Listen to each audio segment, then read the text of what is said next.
for your home for both indoors and outdoors. Check out their variety of Christmas trees in all different colors. Plus, many other fall and winter holiday items and landscape lighting to enhance the outside of your home. Don't forget their home goods for indoors, plus convenient drinks and snacks, most of which are produced locally. Visit Tailored Life today in Bennett and stay tuned to their Facebook page at Tailored Life 360 for food truck events coming up. When you need a new water heater, nothing beats the ProLine family of water heaters from A.O. Smith. ProLine models are built using commercial-grade components, meaning they're built to help you tackle your toughest days. No matter if you need a gas or electric model, A.O. Smith has a ProLine unit for you. A.O. Smith, innovation has a name. Call John Henry's at 402-435-5555 for a great deal on a water heater today. Again, that's 402-435-5555. At Koppel Chevrolet GMC, we are thankful for so many things this year, starting with our great employees, a generous community, our military personnel, and most importantly, our loyal customer base that continues to drive that money-saving mile of Louisville. Hi, this is Sean Callahan, and on behalf of everybody at Koppel, we want to wish you a happy Thanksgiving and safe travels to wherever they may take you. Happy holidays from Koppel Chevrolet GMC. League One Volleyball is coming to Omaha this January. Featuring Olympic medalist Jordan Larson and Justine Wong-Arantes, Love Omaha Volleyball is Omaha's newest pro team. The inaugural season will showcase some of the world's best volleyball players, from medalists to NCAA champions and international superstars, with the action kicking off on January 24th at the Liberty First Credit Union Arena. Visit LOVB.com for more information and to purchase tickets. Volleyball is the next major league. 93.7 The Ticket, Fox, KFXL weather. Brought to you by Bryant Air Conditioning, Heating, Electrical, and Plumbing. The Lincoln forecast for today, showers likely throughout the day. It'll be breezy too, an afternoon high around 59. Night showers likely early, then partly cloudy, with the low around 41. And tomorrow we'll see mostly sunny skies return. It'll be breezy with a high around 51. I'm meteorologist Kyle Fletcher for 93.7 The Ticket and theticketfm.com. Wall-to-Wall Wine and Spirits is your place in North Lincoln to go for all your needs in wine, spirits, and beer. They also have a large variety of cigars in their walk-in humidor, and they have a top-notch walk-in, temperature-controlled, high-end wine room. Plus, you can enjoy free samples from their tasting bar. There's only one place to go for all your needs for wine, beer, spirits, and cigars. Wall-to-Wall Wine and Spirits on North 27th Street in Lincoln.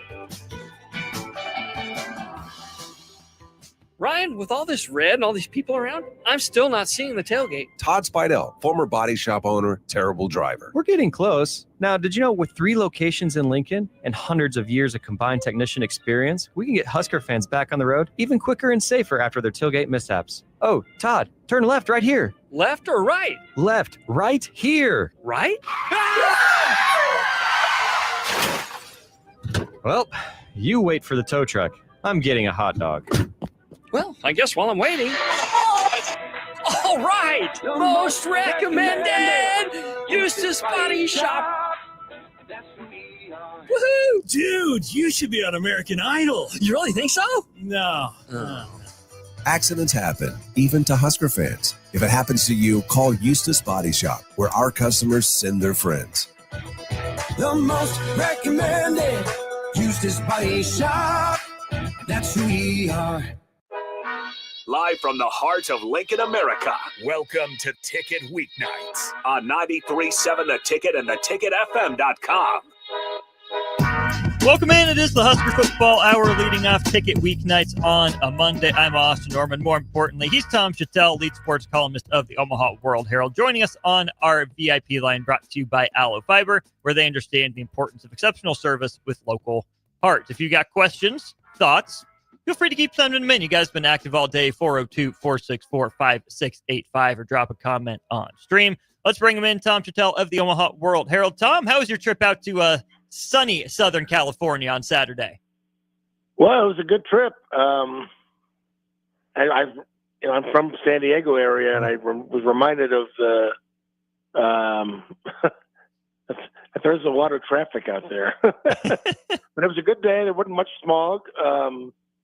There was, from the Coliseum press box, you could see downtown bright and clear, and could even see the Hollywood sign. So it was surreal in a lot of ways. On a mid-November day, sunny, Nebraska, USC, and we're Big Ten logos on the field. I mean, it was just kind of weird, but it was great. And then, as they say in Hollywood, I've seen that movie before. So but we had a new best supporting actor in Dana Holgerson. So that made it interesting. But yeah, same result. We will get into that. I do have to know, though, of the press box views you've had, is that one at the Coliseum the best? Yeah, it's way up there. Rose Bowl is great, but you don't see. I mean, the Coliseum was sort of like a panoramic shot of almost the entire area. You could see mountains, you could see snow-capped mountains, you could see downtown and so forth. Yeah, the Rose Bowl is great. I covered a game. I covered KU in Hawaii one year, and you could see Pearl Harbor outside of the press box. That was unusual. Not Manhattan, Kansas. I remember the first time I went to K-State. They had a cornfield behind the end zone. I mean, that was a long time ago, but yeah, you don't get those views at Happy Valley or West Lafayette or even Lincoln, Nebraska.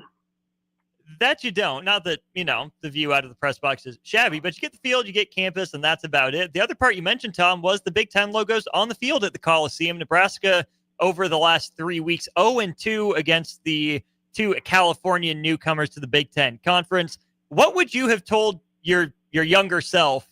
How would you have tried to explain UCLA and USC playing conference games against Nebraska?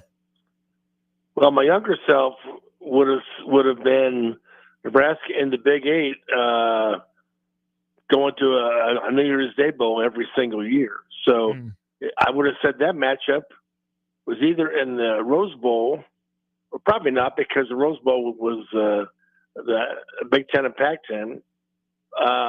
Probably would have been. I said this probably would have been a Tempe, Arizona bowl. A Fiesta Bowl often had Big 8, Big 12 versus Pac-12 games. But we've seen a few of those in the Holiday Bowl as well. But yeah, I just said no way. And now it's, today we talked about the end of the walk-on. So college football is upside down. I wrote about this before the season. You just got to roll with it if you want to keep loving the game. If you want to keep enjoying the game and loving the game, you got to just roll with everything and just focus on the game. But it's getting harder and harder to do. That it is, and you're not alone in that. I know plenty of college football fans across the country are going through it right now. Before we dive into Nebraska USC specifics, when you look at the last couple games Nebraska's lost, UCLA and now USC, dropping the Huskers to 5-5 overall on a 4-game losing skid, but specifically these last two, when you think California versus Nebraska, you think athleticism, speed, talent, whatnot, versus the hard work, dedication, offensive line, grit and grind. Is that why Nebraska lost these two games, or were there any, commonalities between the two losses for the Huskers? Well, the offenses were same result. Actually, UCLA, they scored more. But yeah, just mistakes. I think the defense was, not good enough in either game. It not good enough early against UCLA, and then it tightened up. But in this one, I mentioned this to Sam in the press box, and after the pick six, I thought, okay, that's a heck of a deal. And his quarterback's rattled, but then they came right back, and he found back-to-back throws that got down near the end zone, where the Nebraska defensive back misplayed the throw. And I said, Sam, I think they're all trying to get a pick now. They're all playing for the big play, and they misplayed the ball totally. So, DBs it wasn't the best game certainly, but I still thought they just mismanaged the clock a little bit toward the end, and just didn't have enough plays. This team is better than last year. It's not there yet. It's still not good enough yet. I guess they call them dudes now, but I remember Barry Switzer used to call them difference makers. I've got more difference makers than this guy or that guy. It's all about difference makers, he'd call them. Well, now we call them dudes.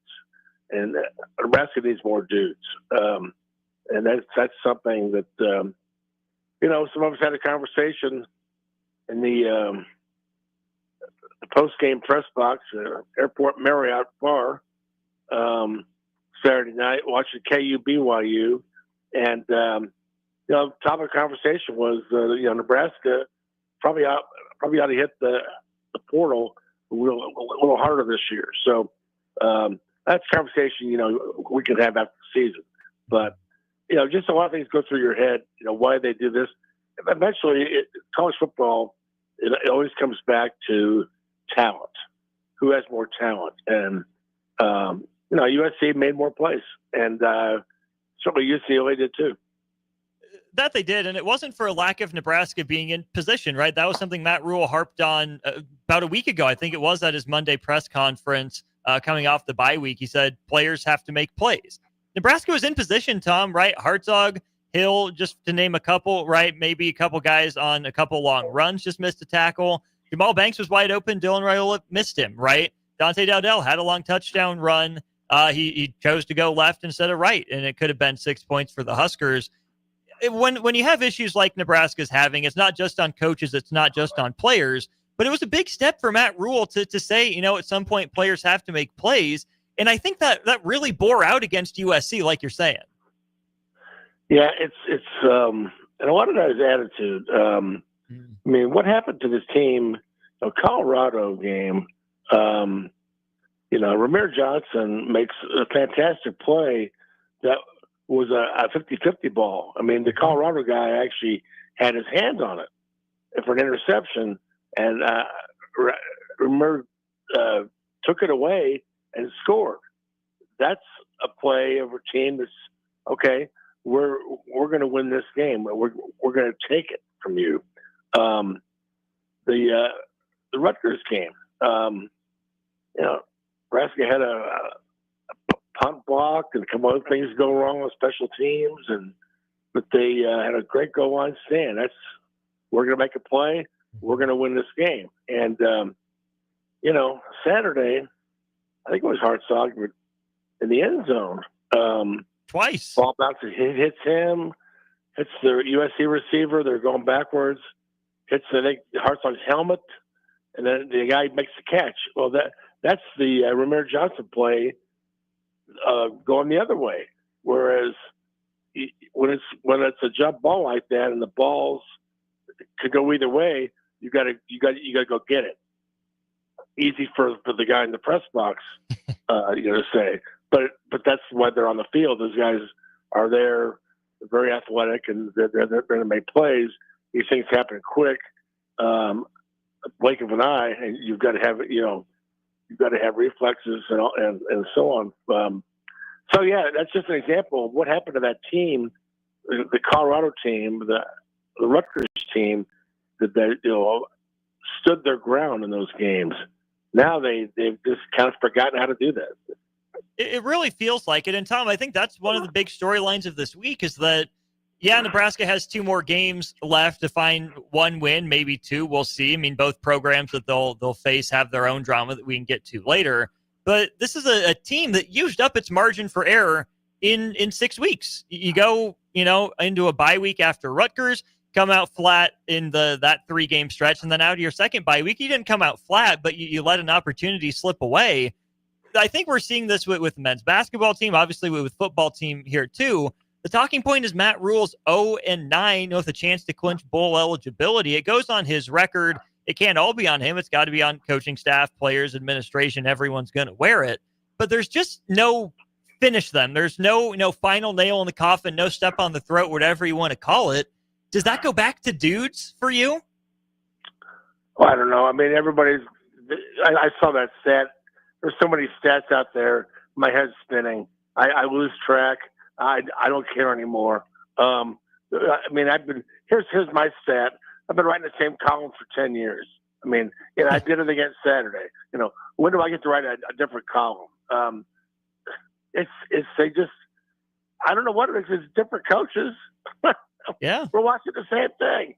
I don't know what it is. That's what drives people crazy. You think you hire a guy to change it, and they did change it earlier this year, but now, Wisconsin comes in, and USC, they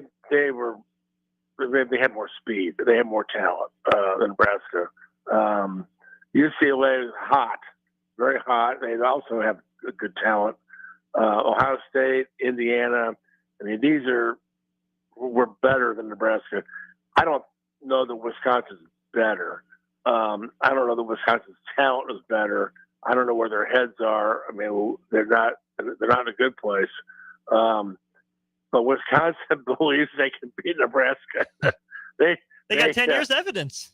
I heard a radio show this weekend on Sirius XM, the Big Ten radio, and Matt Schick, our old buddy, was interviewing one of the Wisconsin writers and about the Oregon game, and he said, "Well, I don't think they beat Oregon, but they should clinch the bowl the next week against Nebraska."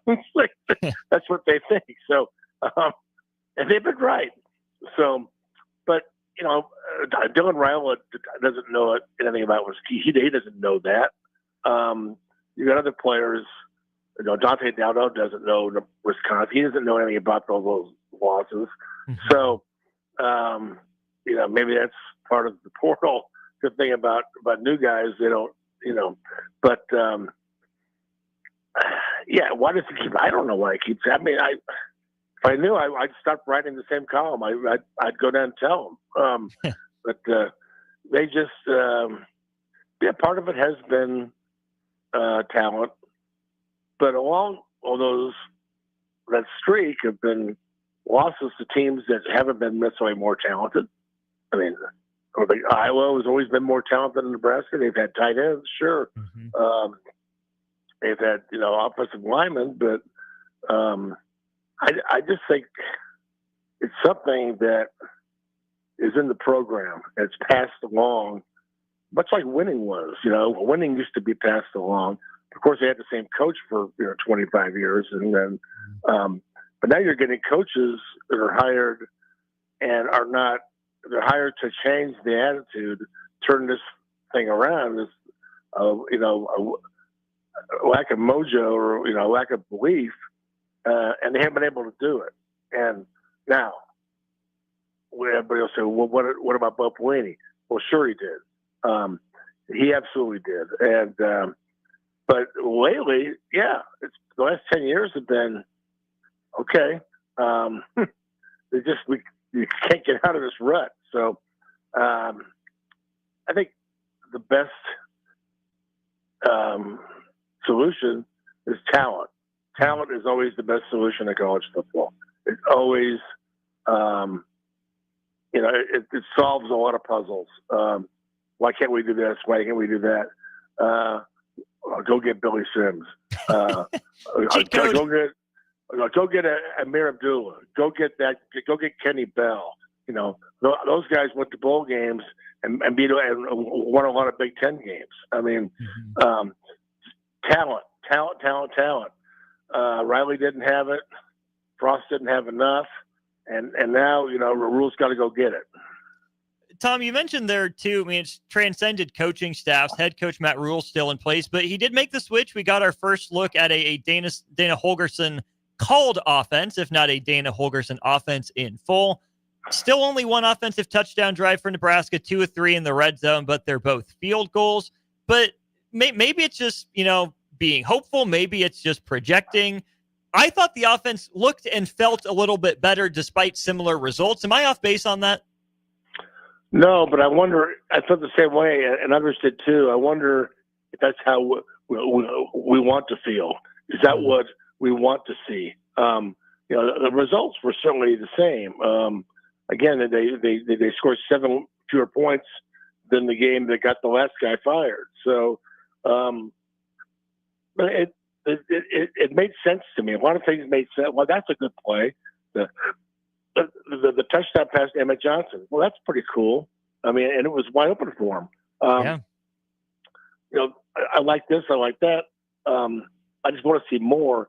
And I just wonder, if it was a game where Holgorsen certainly trying to win, but also trying to figure out what he's got to work with. If I do this, how's the offensive line going to block? Can they block this? Can they do it this way? Can the running backs run this play? What can Dylan do? What's he comfortable with? I think 2 weeks into it, he's still not. I think he's got a lot to work with on film. Mm-hmm. I would hope and expect that things will be improved, or he'll be able to kind of focus in on what works. And I think he already started to do that last week. The players all said that. So players matter. If they feel like it's better, then that's what you want. It's sure the players all want plays where they get the ball, but I think most of them thought this was a good thing. I'm looking at Harburg. First down, runs for 13. I'm thinking maybe he'll just play him for a series and get this thing. Get USC really off balance, and then he was out of the game. So hopefully that we get. I think Harburg could be a guy.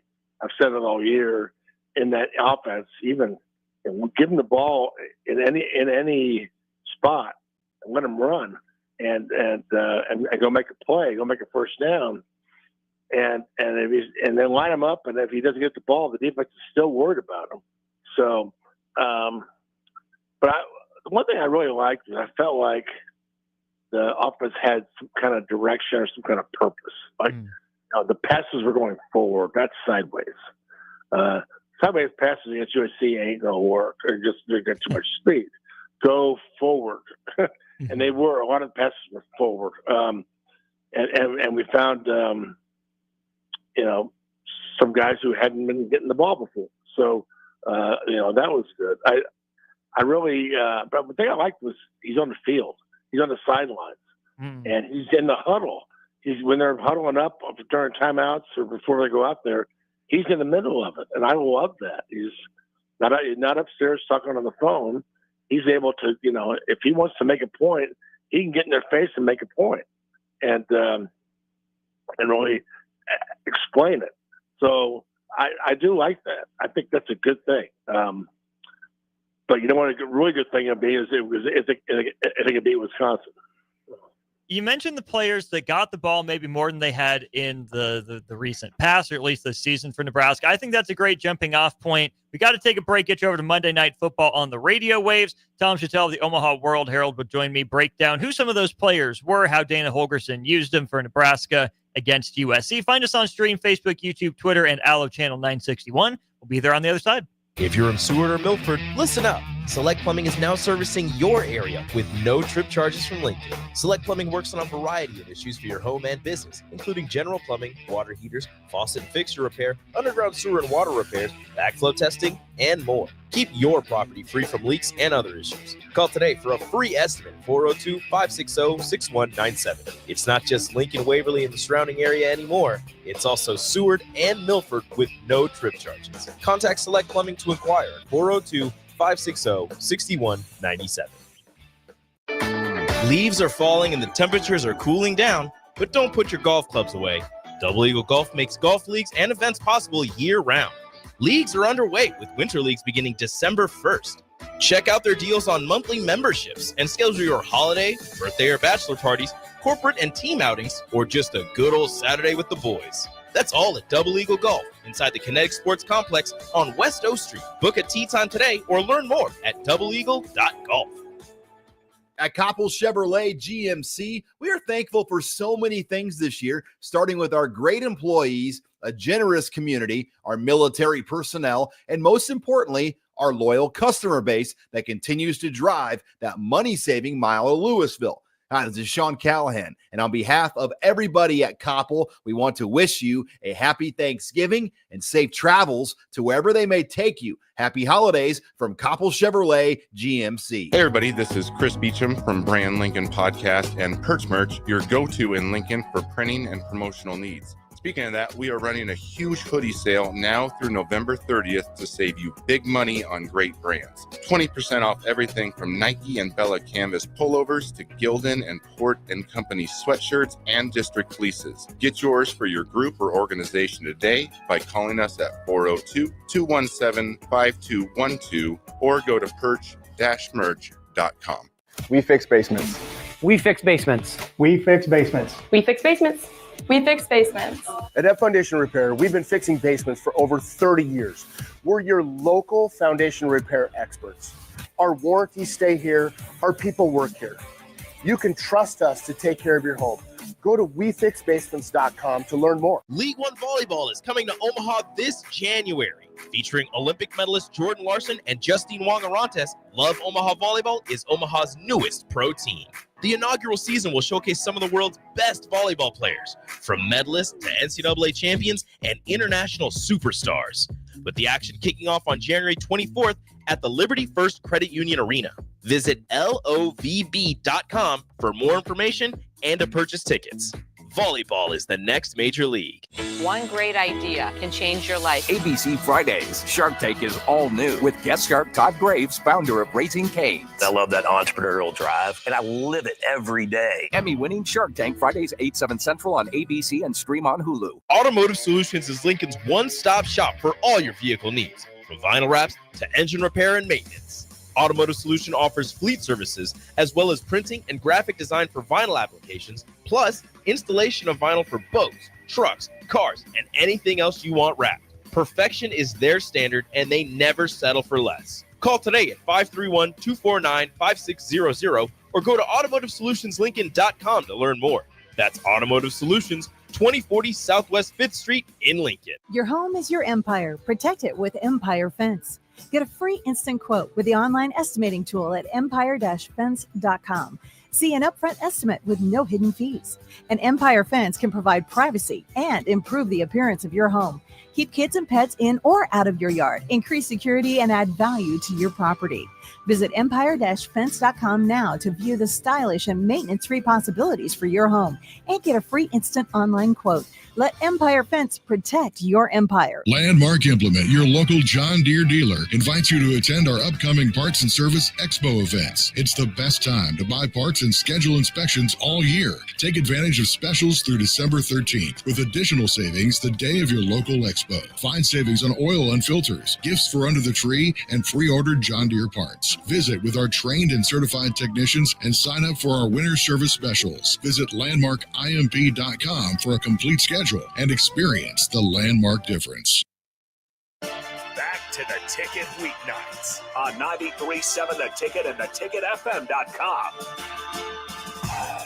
We're back on the Husker Football Hour. Austin Norman at 1040 O Street. Tom Shatel on the Allo Fiber VIP line, where they understand the importance of exceptional service with local heart. Tom set us up perfectly for a segue transition here as we look at players who Dana Holgorsen used that maybe he didn't have quite the same role. Tom, I think the first guy that deserves acclaim and being pointed out with a bigger role, Emmett Johnson. Good game for him. Leads Nebraska in rush attempts, leads Nebraska in rushing yards, but also leads Nebraska in catches with 7. The way Emmett Johnson played, I don't think that's going to be a one-week wonder under new OC Dana Holgorsen. No, and we asked Rule that today, and he said that Dowdell had been kind of banged up, and Ramir Johnson was out, so that's why he played more. But he certainly earned a lot more playing time. And throwing to the running backs, I like that. Let's get other guys involved too, and let them run, throw and run. Another guy was Bonner. I was like, wow, I haven't seen him in a while, or it's kind of a new face. Well, and the way they used him too, right? They gave Janarin Bonner kind of those flip routes that they've been giving to Thomas Fidone, and Bonner looked a little smoother, a little more fluid with it, converted on that 3rd and 10. First shot of the game, a deep ball to Jamal Banks. You saw Dylan Raiola look his way 8 times. That was the most targets of anyone on the team. Guys that had maybe a little bit of a reduced role, Isaiah Nayer, 5 targets. Ja'Cory Barney Jr., 6 targets, only 2 catches there. I don't want to say their role is reduced. Maybe Dylan Raiola didn't link up with them, but we didn't see nearly the same amount of, fly sweep, jet sweep action with Ja'Cory Barney Jr. Do you think Dana Holgorsen is maybe saving some Ja'Cory Barney Jr. for the next couple weeks? It's very possible. And I think he was looking for what's going to work. And I mean, he's certainly got a very good eye for offense and what different personnel can do. Speed, size of the hands, all that stuff. I think was probably just sort of, like I said, running some people that have impressed him and see what they can do. And you're also going against the live USC defense, so that's going to make plays. But I think it's all possible. I still wonder about Carter Nelson. I mean, by this time of the season, what can he do? I know there's other people out there who want to play too, but he's on special teams. Let's get him the ball and let him. It's. Hey, the one thing I've learned about offensive coordinators and calling plays is that we all can do it. We're all qualified. We all know better. Just ask us. Well, yeah, and except when I wrote that, I was born ought to start throwing the ball more. We'll try to pass over on that one, but I think there's. That's what's so intriguing about this, Austin, is the fact that we got a new eye looking at all the talent for the first time, and it's an experienced eye. It's somebody that has taken players of all talent levels and scored a hell of a lot of points. So I'm excited about this week. I don't feel like the offense is going to be a burden. It's going to be in the way. No, they didn't score a lot last week. But I think this is going to get better, and it was interesting and kind of cool to hear Dylan Raiola say the same thing. He's pumped up, so that was a big deal that they brought. I'm sure that one of the big reasons for Holgorsen being here is to keep the quarterback happy. So he sounds happy, so that's good. That was let's see what they can do this week. Husker fans are going to get the first chance to hear from Dana Holgorsen tomorrow. Got that little notice. I kind of understand why Dana Holgorsen wasn't made available to the media last week with everything going on. What are you most interested to hear or maybe not hear from Dana Holgorsen when he takes the podium tomorrow? I just like to hear him talk about the players that he's coaching right now, and just sort of, he's not going to give a lot of stuff away, but just how he sees the Big Ten and how he sees a lot of the talent available to him. I don't think it's great offensive talent, but I think it's very good, and we've certainly seen it do a lot of good things earlier in the season. So I want to hear everything. How did they get to Nebraska? What has he ever thought about Nebraska football? I remember he was at Texas Tech when they scored 70 points on Nebraska. He was at Texas Tech when they a couple times they played Nebraska. So you know, he was at Oklahoma State in 2010 when Nebraska won the Stillwater, but it was a hell of an offensive game. That was like 55-45, wasn't it? It was. It was the week after Nebraska lost to the Longhorns at home, and everybody thought that was the end of the world. And they bounced back in Stillwater with a hell of a bounce back game. Taylor Martinez played really well. That was the key. And then the next week they came back and beat Missouri at home. Mm-hmm. Those 2 weeks were the keys to them getting the division title their last year in the league. So, but yeah, so he's had experiences in Lincoln, and you know, I just want to hear him talk about everything. You know, and we're talking about food. I don't know, just I want to hear him talk.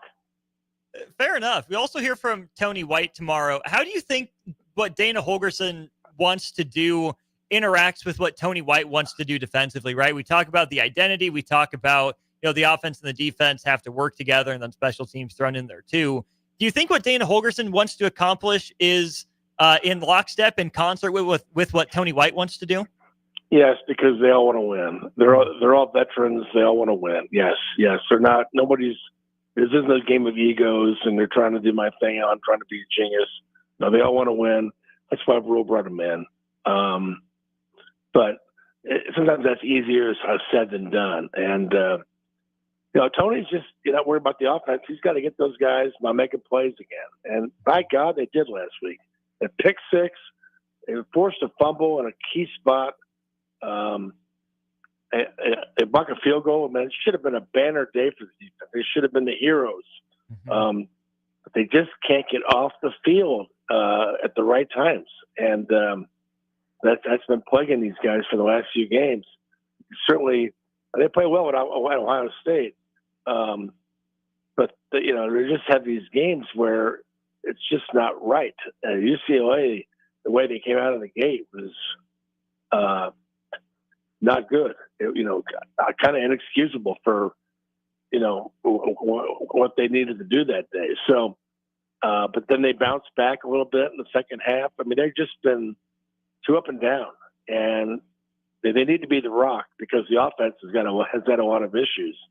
So, well, it would be very handy for them to be the rock this week. And, you know, Wisconsin's offense, you don't know what you're going to get.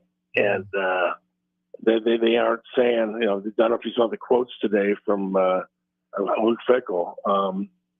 It sounded like it was a response to a question from a coach who doesn't really want to talk about the fans right now. Doesn't want to be around the fans. He must be feeling a lot of heat. He said something like, well, who's going to call the plays this week? And he said, who cares? You know, the only reason you want to know is so you can have somebody to blame. I mean, that's kind of like a guy that's kind of had it. He's fed up with the criticism and all that stuff. So that's what's coming to Lincoln right now. So that might mean they might go crazy. But you know, Tony White's got to figure out how to stop them early. You know, Nebraska needs to get hold of this game in the first half and not let go. That's just the thing, Tom. I was talking about this with various people throughout the day. I'll bring it up with you again here too, is Nebraska hasn't replicated the emotion of Colorado. And here's the thing. It's tough, right? It's Colorado. It's a big game. Had the 94 team back and everything. But you got to get closer than Nebraska's gotten, especially at home. I would think that on senior day with all these guys that Matt Rule talks about, you know, so highly of Ty Robinson coming back, Isaac Gifford coming back, John Bullock coming back, and Bullock got name dropped again too in the part about the rosters and the no more walk-ons and all of that. If there is a day for Nebraska to conjure up that emotion, to come out with that fire and play that hard, granted they only have 2 opportunities left, but senior day against the Wisconsin team that Nebraska hasn't beat but once in the Big Ten era, you'd think it would be Saturday, no? Yeah, and I think they need to challenge this team to do that. You know, play better than everybody needs to play at a higher level. And you know, conjure up that Colorado. That Colorado thing was just built up by the fans all summer, and it was a night game, and all that stuff. And the 94 guys, let's bring them out again. I think 94 was good enough that you could do it twice. And let's get Bud back. Bring back Bud Crawford. By God, he'd do it every week. I know he would. He'd love to do that every week. So, and it wouldn't get stale. It'd be perfect. And I think he needs to fight in the stadium. That'd be awesome. But it shouldn't take all that. I mean, you should be competitors. You haven't beat Wisconsin. You want to go to a bowl. Raise your level. Don't make the mistakes. Don't let up. And it's time. It's just time. And this is the kind of game that would be bigger than Colorado because you're going to clinch a bowl against one of your rivals in the Big Ten. You can't beat. That's a celebration. That's a massive celebration after the game. I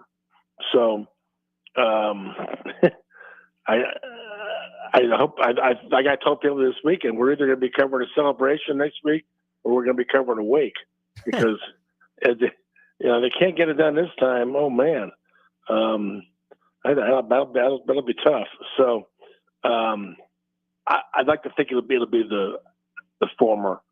It's time.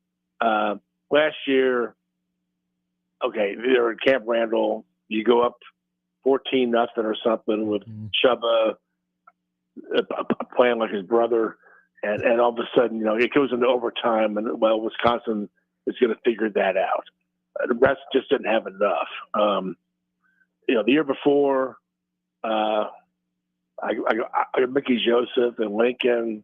I forget what Wisconsin scored late. Yeah, it was Braxton Clark fell down in the back of the end zone, had the guy blanketed. He tripped trying to change direction. Wisconsin scores a touchdown with like a minute to go.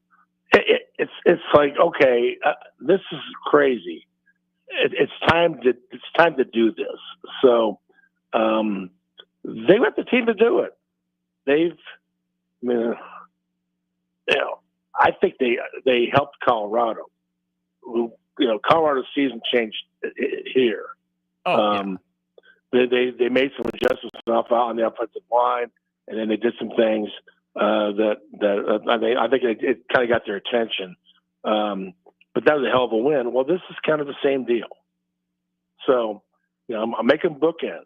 Have one early and one late. I like where you're going with that, Tom. What if I told you that Nebraska's last 100-yard rusher by an individual came against Wisconsin? It was Chubba Purdy last year.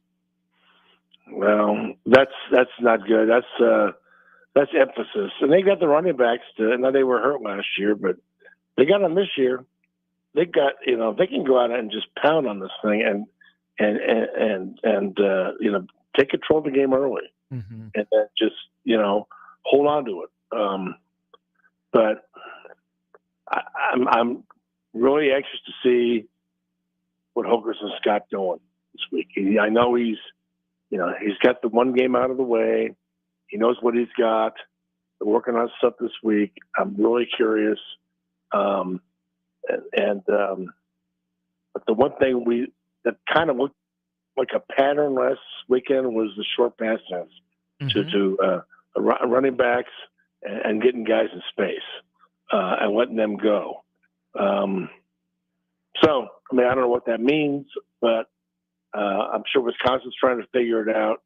But it's going to be a fun day. It's a fun weekend. We got Creighton, Nebraska basketball Friday night. And then we've got Nebraska, Wisconsin volleyball Saturday night. It's like 24 hours of woo. And don't forget Nebraska women play Creighton Friday afternoon.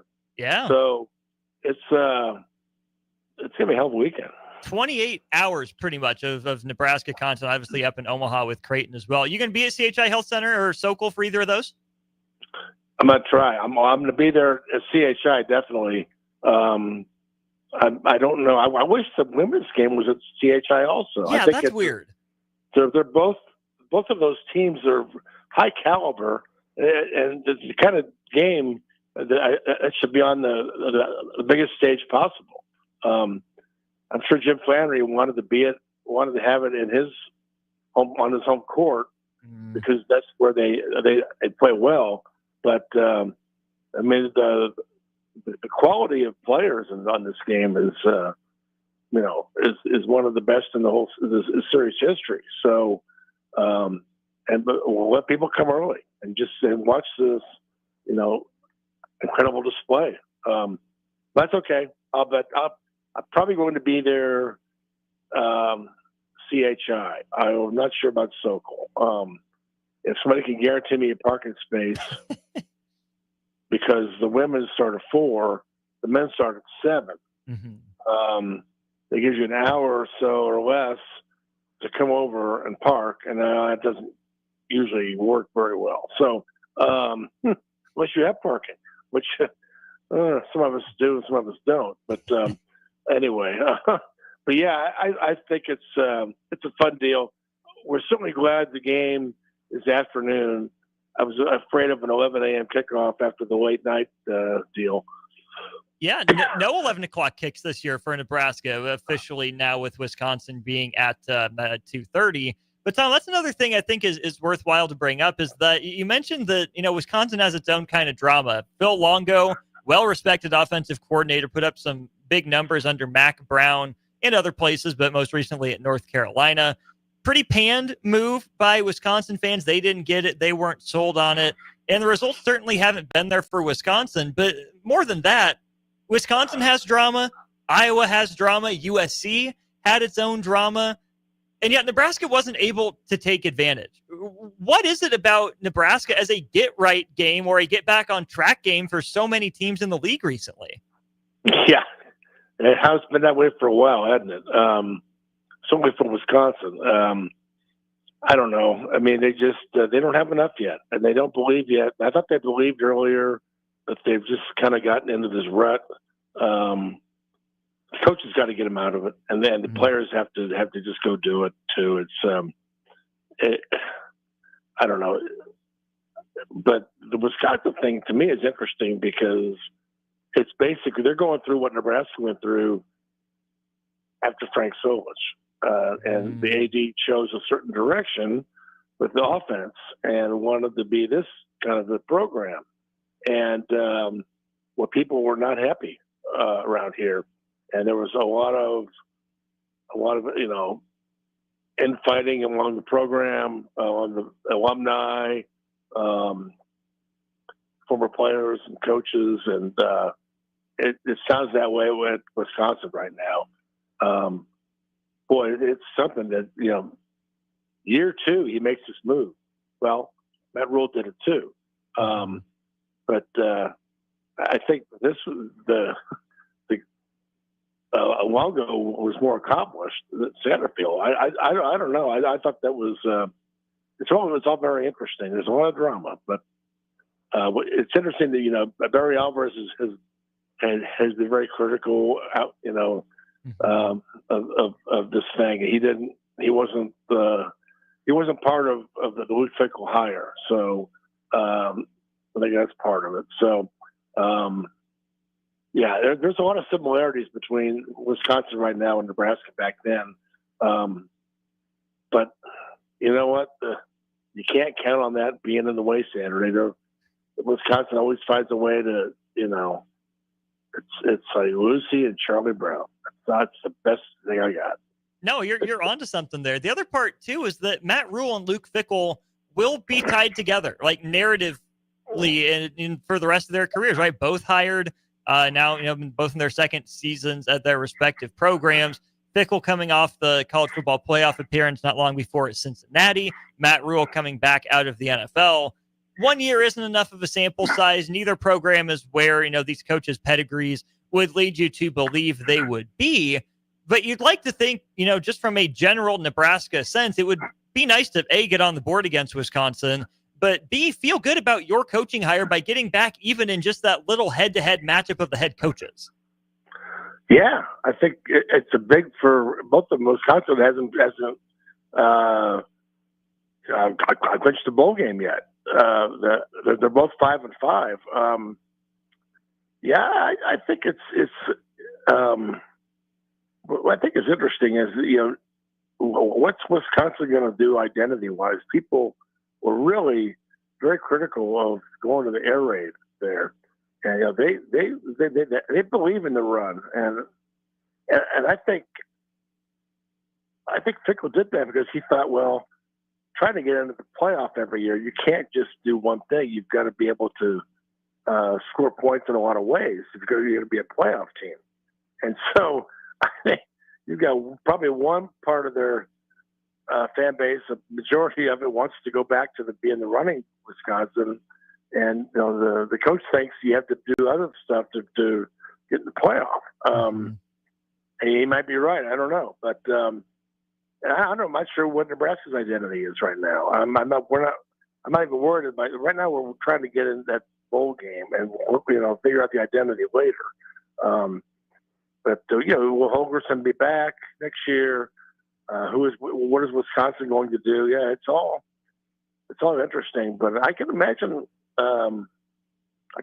Fickle was probably pretty tight right now because he could have had a lot of jobs coming out of Cincinnati, and he could have stayed there and gone into the Big 12 and probably done very well. I remember when it was the same weekend that Nebraska hired Rule, and there was a lot of talk that they're going after Fickle, that he might end up in Nebraska. Although that week before it became Rule, but I don't think I remember Wisconsin hired Fickle on Sunday after Thanksgiving, and people thought it was going to be the coordinator Jim Leonard because he won here. It was the interim coach, and he won at Lincoln. And they thought, well, he's going to take him to a bowl game. He's going to be the guy. And then they pulled this thing out. They pulled the rabbit out of their hat. It was Fickle, and so that was a little bit of a surprise. But I'm thinking, I wonder,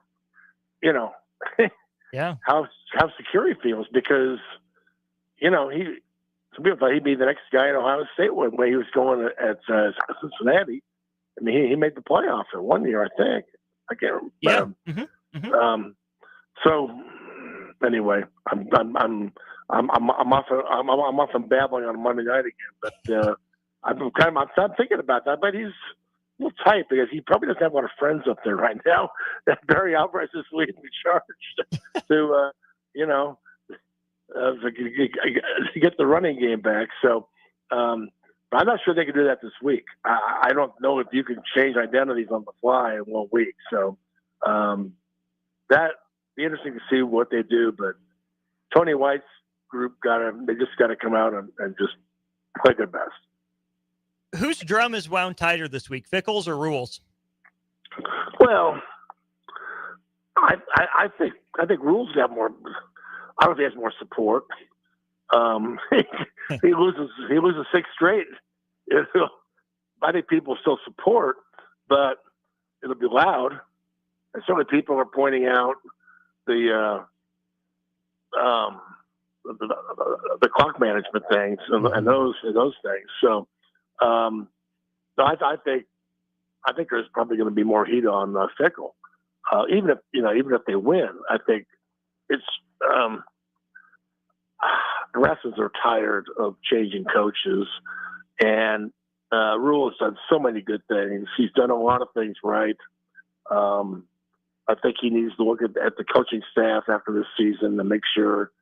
And I think if he keeps Holgorsen, they'll want to look at the offensive staff and make sure it's everything he wants. And so, but I don't know if you had to. It sounds like Fickle's pretty tight right now. If he's snapping back about play calling questions, it's going pretty tight. That it is. Before we let you go, Tom, anything else that stood out to you from Matt Rule at the podium today, either reacting to USC or looking ahead to Wisconsin? I liked the walk-on talk. I'm glad he did that. I don't think people care about the walk-ons as much. I don't think they care about that. I think the world has changed now. It's an NIL world. It's a transfer portal world. it's all about, free agents and money, and it's not about the guys coming up that are trying to be on the scout team and all that stuff. I thought really he gave a nice salute to the whole tradition today. And I just, I worry about the high schools now. I mean, it's probably, a lot of these high school kids are transferring all over the place now. So the idea of a development is really kind of going away in a lot of ways. But as I wrote for tomorrow, the stories of John Bullock are going away. Take a good long look at John Bullock on Saturday. You won't see the likes of him probably again. And certainly with a roster of 105, you could have 95 scholarships and go 10 walk-ons if anybody could do that. Mm-hmm. But all these coaches are all competitive. They want to have as many scholarship guys as possible. So, but a guy like John Bullock, in the future, the Creighton Prep kid walking on in Nebraska, he'll probably end up at maybe South Dakota State and play there. But maybe he develops there and comes back to Nebraska as a senior, as a transfer portal guy. So the future walk-on is a transfer who's probably a senior. Yeah, just a transfer waiting to happen. That's how it's working right now. Pretty much. And see, Tom, I think that's interesting because Matt Rule, obviously he sounds like he's in favor of a larger roster, right? More guys that he can get eyes on, get in the Nebraska developmental system and see what the system spits out as a useful player. But I also think there's an argument to be made that going to 105 will force coaches to be more discerning, right? Can't just do the SEC baseball thing, overload your roster and hope you get lucky. But I think it could be good for the 105 that make the roster because they get more individual development time. And you got to be right, and you still have the transfer portal to plug holes. But I don't think that Nebraska's focus on being a developmental program has to go away just because they have 45 fewer players available to them. Exactly. I totally agree. And it makes it a little harder because, you like to have all those players, have all of those stations in practice where, and all these, guys running around doing all this stuff. It builds depth. It builds, the walk-ons help build pride. They add heart to the program. The state pride. But yeah, you're absolutely right. And it's, what they're focused on here with this large support staff is retention, keeping, develop and keep them here, make them happy, don't let them leave. And that's today's developmental program has to do that. And, Matt Rule is an interesting case, developmental guy, former walk-on, who went to the NFL for 3 years. And while he was there, the whole world changed. He came back almost like a Twilight Zone episode where somebody wakes up and from dream and he's in some other town. It's like, he came back and the world, everything was different. And so, if he's going to win, he's going to change with it. And they have been. They've embraced 1890. They've embraced the portal. I think they maybe need to embrace it a little bit more this year. That's a whole topic for a whole other show. But Colorado and Indiana have shown us the portal isn't maybe the evil thing that we all thought it was. It's maybe if you want to win in a hurry, that's what you do. And it's not bad. It can be very good. What we don't know is what happens in Indiana and Colorado next season. Right. But you get on that train, maybe you just keep going. And maybe that's what college football is going to look like in 10 years. We'll have to see. Like Tom said, make sure you stay on the lookout for his column about Matt Rule's comments on the walk-on program and changing roster size. Omaha.com, Tom Shatel, OWH on Twitter. Tom, as always, appreciate your hour on Mondays. It's been fun. We'll see you at CHI Friday night. Hey, I can't wait. Thanks a lot, Austin. Yeah, see you this week. So yeah, that's Tom Shatel joining us on our VIP line, brought to you by Aloe Fiber. That's where they understand the importance of exceptional service with local heart. Hour flew by, as it always does. Appreciate Tom and his time. If you've missed the conversation, want to listen back to it, make sure you check it out. Whether it is on stream, Facebook, YouTube, Twitter, or Aloe Channel 961 will have it up at some point, or wherever it is you get your podcast, right? You name a podcast platform, you can find our episodes posted there. Just search Husker Football Hour with Tom Shatel. It'll pop up and you can listen right back. For Tom, I'm Austin. Appreciate you listening. Don't go anywhere. More Ticket Weeknights in just a minute.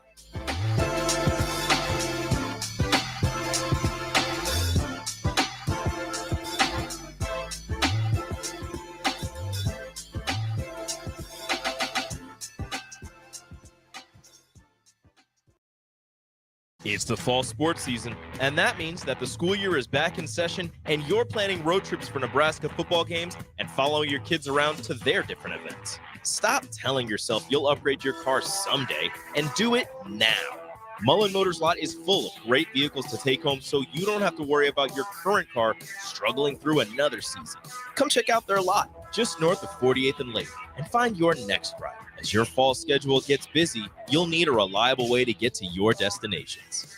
Mullen Motors. No taglines, just quality vehicles. Mullen Motors. I'm softball player Jordy Ball, and I'm proud of my Nebraska roots, and I'm proud to be back home. And at Midwest Bank, they're proud to be your local community bank. They believe in family first, taking initiative, showing integrity, and rolling up their sleeves to support their local communities. They treat everyone like family, no matter where you're from. Whether you walk into a branch in York, Lincoln, Norfolk, or Pierce, you know you're going to be welcomed with a smile. Your community, your bank, Midwest Bank. Looking for a place to relax and unwind after a busy day? Cigars Lounge at 8th and Q in the Haymarket is the perfect place to enjoy good company, a cocktail, and of course a cigar. Visit Cigars Lounge on Tuesdays for Top Shelf Tuesday and enjoy 50% off select spirits. Cigars Lounge offers Perdomo, San Cristobal, Rock Patel, and more of the top stogie brands that you know and love. But that's not all. If you mention this ad between noon and 5 p.m., you'll receive 15% off your entire tab just by mentioning the ticket. Check out Cigars Lounge today at 8th and Q in the Haymarket. All right, Rico, let's do the final checklist before we head out. We have a lot of people coming to the tailgate today. I'm ready. Burgers? Check. Chips? Check. Icy cold beer? Check. Except this one. I'm forgetting something. Wait a second. Where's the Führer's cheese spread? I can't stop eating it. Rico! Relax. I always pack extra. It's the biggest hit of the tailgate. For the best appetizer, party dip, and tailgate snack, load up on Führer's cheese spread today in most local grocery stores. Riddle's Jewelry is excited to be celebrating 65 years. 65 years of so many incredible memories celebrating with each of your special moments. In celebration of the 65th Riddle's Jewelry anniversary, we will be offering up to 40% off all engagement rings and all diamond fashion jewelry. The excitement doesn't stop there. Riddle's Jewelry is also offering 18 months, 0% interest and $0 down financing on all qualifying purchases. Riddle's Jewelry has always been known for incredible customer service, one of the largest selections of engagement rings, and don't forget about the on-site jeweler. Come celebrate with us at Riddle's Jewelry, your one-stop diamond shop with exclusive Levian jewelry, Pandora Charm jewelry, and more. All at Riddle's inside Gateway Mall.